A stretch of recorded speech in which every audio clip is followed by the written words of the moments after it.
Here's the famous high-security area. Warden Mackenzie, at your service, sir. Good morning, Warden. I have a pass which allows me to speak with prisoner Hunts. Very well. It is the cell at the end to your left. I'd advise you to walk in the middle of the corridor. And if I don't?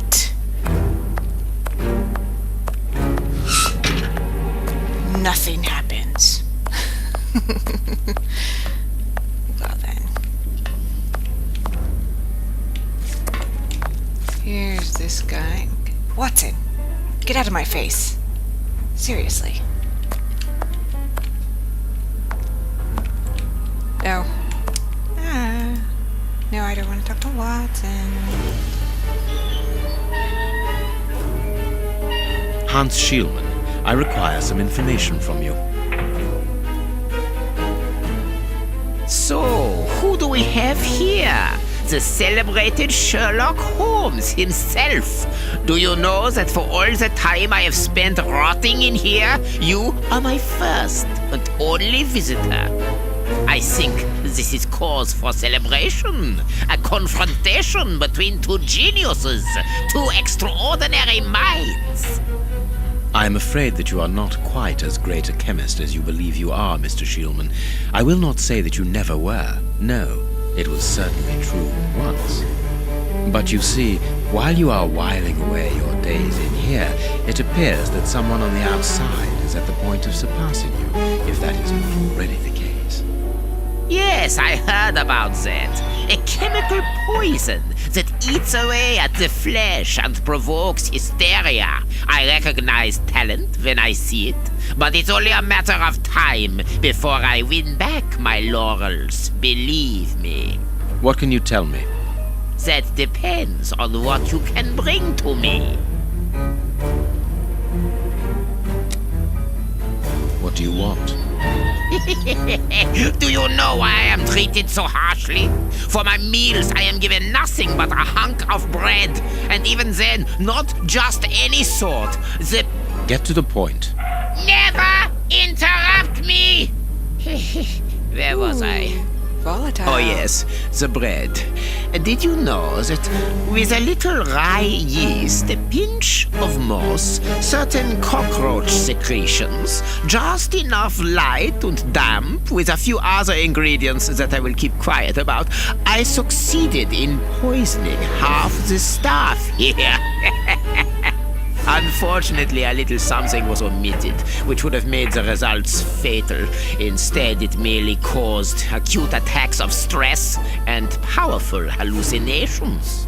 Even so, I got a great laugh out of watching them cry like babies when they saw their most primitive fears materializing before them. You are a monster, Mr. Schielman. Thank you. It wasn't a compliment. But of course it was! You others, you ordinary, narrow-minded people, you are afraid of anything that you cannot comprehend. You call me a monster because what you find impossible to face is just the slightest fraction of my genius. If by monster you mean someone who is nothing like you, then it is a compliment. What do you need? Very little.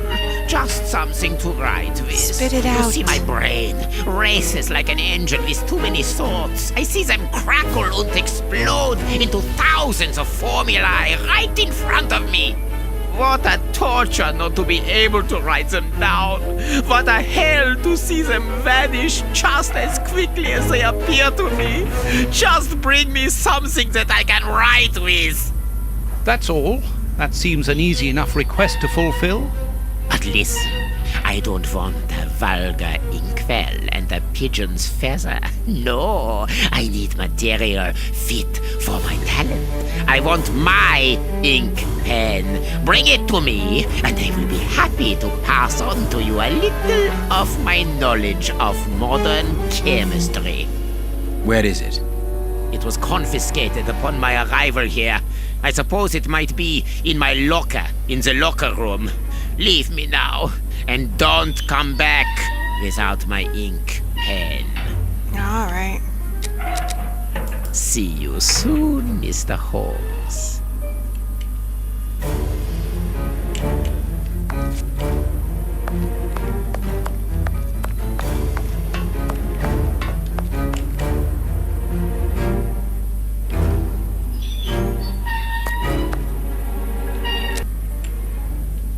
Okay.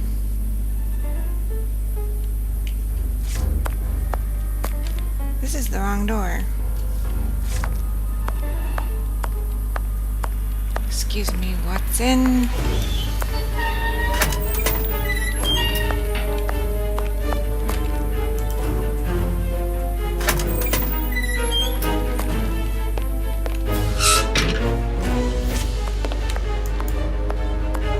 The guards must spend long hours here.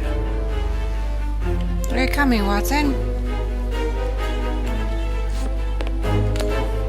Oh, what's this? It is the guard's guest book, perhaps for distinguished guests. Wait, aren't we distinguished? These weapons are obviously ready to use in case of emergency.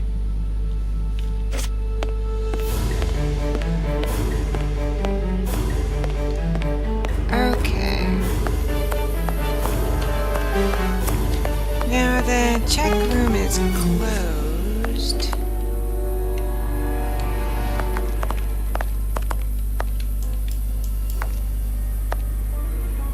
Closed. Let's go talk to the secretary. She's having some issues. Miss, may we borrow the keys to the locker room? You will need authorization from the director to open that door. If you wait a moment, then I'll inform him. We will wait, thank you.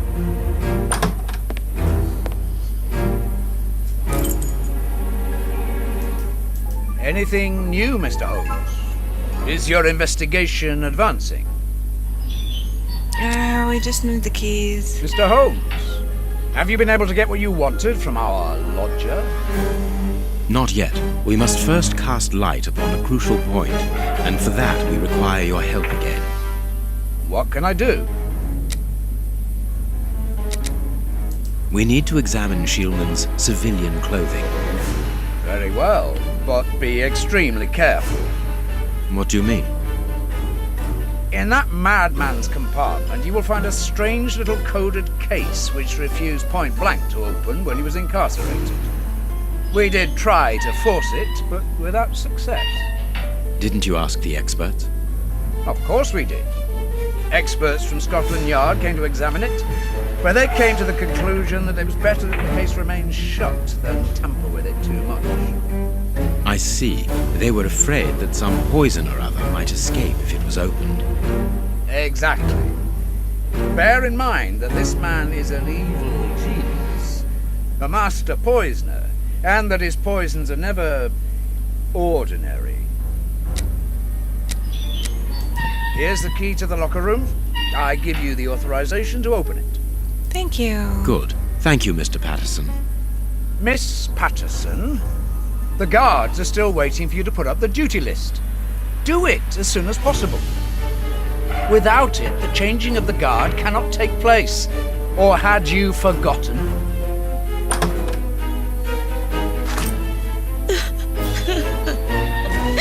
Oh, don't cry. Oh my gosh.